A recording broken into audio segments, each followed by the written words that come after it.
Be prepared, Pisces. Something is dissolving in the air today.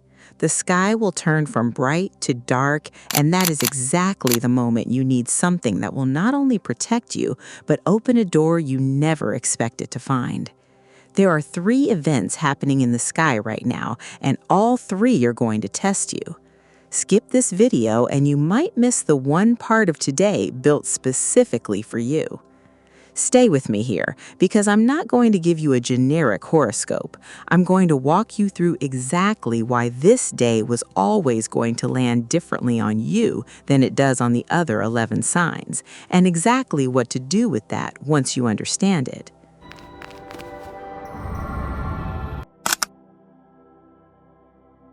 Most signs are getting tested by one piece today. You're getting tested by all 3 because your ruling planet, Neptune, is standing right in the middle of this. So let's go through them one at a time. And I want you to actually notice which one lands hardest, because that's the one that matters most for you right now. 1. The eclipse is testing what you refuse to see clearly. A solar eclipse happens when the moon moves directly in front of the sun, and for a few minutes, the thing that usually gives you light and clarity just disappears. For most people, that's disorienting. For you, it's familiar. You already live close to that blurry line between what's real and what you're imagining most days, without an eclipse's help. Here's the relatable part. Think about the last time you kept telling yourself a relationship, a job, or a friendship wasn't that bad, even while some quiet part of you already knew it was over. Think about how many times you've made an excuse for someone on their behalf before they even had to ask you to. That's a Pisces habit, and it's a beautiful one when it comes from compassion, but it becomes a fog when it starts protecting a lie instead of a person. That fog you've been sitting in, that's not confusion. That's you avoiding a truth you've actually known for a while. The eclipse isn't here to hand you an answer. It's here to make it harder to keep pretending you don't already have one. So today, notice where you soften a truth the moment it gets uncomfortable. Notice where you say, "It's fine," a half second too quickly. That half second is where the eclipse is working on you. 2. The planetary parade is testing whether you'll move before you're ready or wait until you're drowned in overthinking. Neptune, your own ruler, is one of the planets lined up in this parade, sitting alongside Mars, the planet of action. Mars wants you to move. Neptune isn't convinced you're seeing the situation clearly enough to move yet. That's the exact tug of war you've probably felt this week, ready to act on something and still not fully trusting what you're looking at. Think about how often this shows up for you specifically. You draft the message and don't send it. You feel the pull to finally start the creative project, then convince yourself you need one more sign first. You plan the conversation you need to have with someone in your head a dozen times, word for word, and somehow still haven't opened your mouth. That's this test playing out in real time. Not should you act, but can you tell the difference between waiting for clarity and just hiding from the decision? Here's the honest question underneath it. Is the thing you're waiting for actually missing, or have you already got it and you're just scared of what happens once you use it? Most of the time, Pisces, you already know the answer to that one too. 3. The meteor shower is testing what you're still holding on to that was never yours to keep. Meteors move fast and disappear in under a second. You cannot hold one no matter how badly you want to. For a water sign, that's the hardest lesson of the 3. Because you were built to absorb, to carry, to hold other people's feelings as if they were your own. Tonight is asking you to notice what you're carrying that was actually never yours. A friend's stress you picked up just from being near them, an old version of someone you loved kept alive in your head long after they changed, a dream that quietly stopped being yours and became something you kept chasing out of habit, out of guilt, out of not wanting to admit you'd already outgrown it. Think about the people in your life who come to you to unload. You listen, you absorb, you carry it home with you without meaning to, and hours later, you're the one who can't sleep even though nothing actually happened to you. That's the pattern this test is pointing at. Tonight isn't only about wishing on a meteor, it's about watching one disappear and letting that be permission to stop holding something the same way.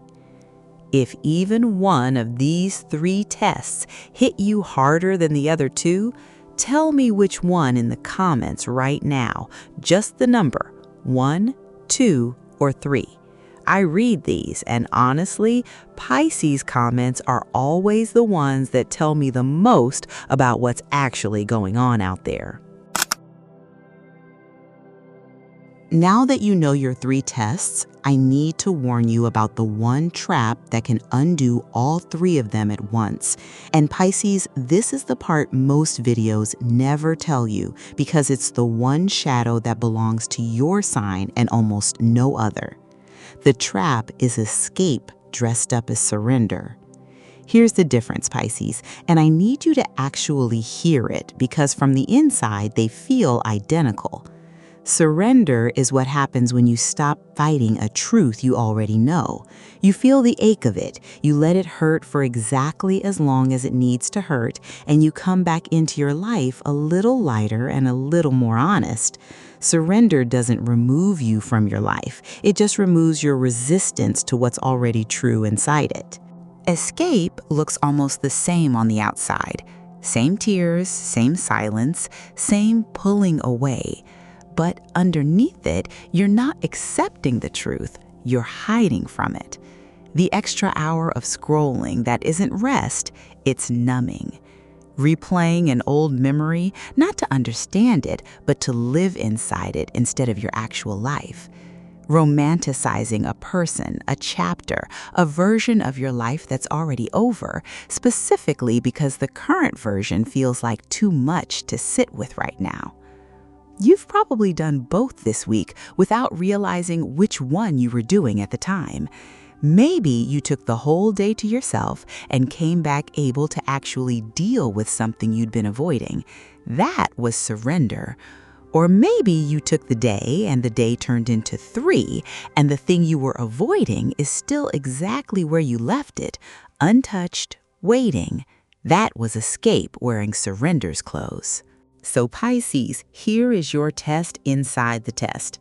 After you do the thing, whatever it is, ask yourself, do I come back? Do I return to my life a little more able to face it? Or do I need another hour, another day, another door to disappear through? Surrender always sets you back down inside your life. Escape keeps needing a bigger exit. You are allowed to rest, Pisces. You are allowed to cry, to go quiet, to unplug for a day. That's not the danger. The danger is mistaking the exit for the answer and letting today's fog become a permanent address instead of a place you visited on the way somewhere clearer. Most grounding advice is written for fire and earth signs. Get outside, get moving, get practical. That's not wrong, it's just not built for you. Pisces doesn't ground the way an earth sign grounds. You ground by giving the water somewhere specific to go instead of everywhere at once. So here's a version built for exactly what you're carrying through these 3 tests. Find 10 quiet minutes, ideally near water if you can. A bath, a shower, a lake, even a glass of water in front of you works as a focal point. Water signs process through water, so don't skip this, even if it sounds small. If none of that is available to you right now, that's fine too. Just close a door somewhere and give yourself the 10 minutes anyway. Close your eyes and ask yourself one honest question, Pisces. What have I been carrying that isn't actually mine? This matters more for you than almost any other sign, because you absorb what's around you without even trying. Half of what feels unbearable right now might not even be your feeling. It might be someone else's stress, someone else's fear, someone else's grief, picked up simply by being near it and caring. Let whatever comes up come up. If a face appears, a worry, a memory, stay with it a moment instead of pushing it away. You don't need to analyze it yet. Just let it surface and be seen. Then say it, out loud if you can, quietly if you can't. This isn't mine to carry. I can care about it without holding it.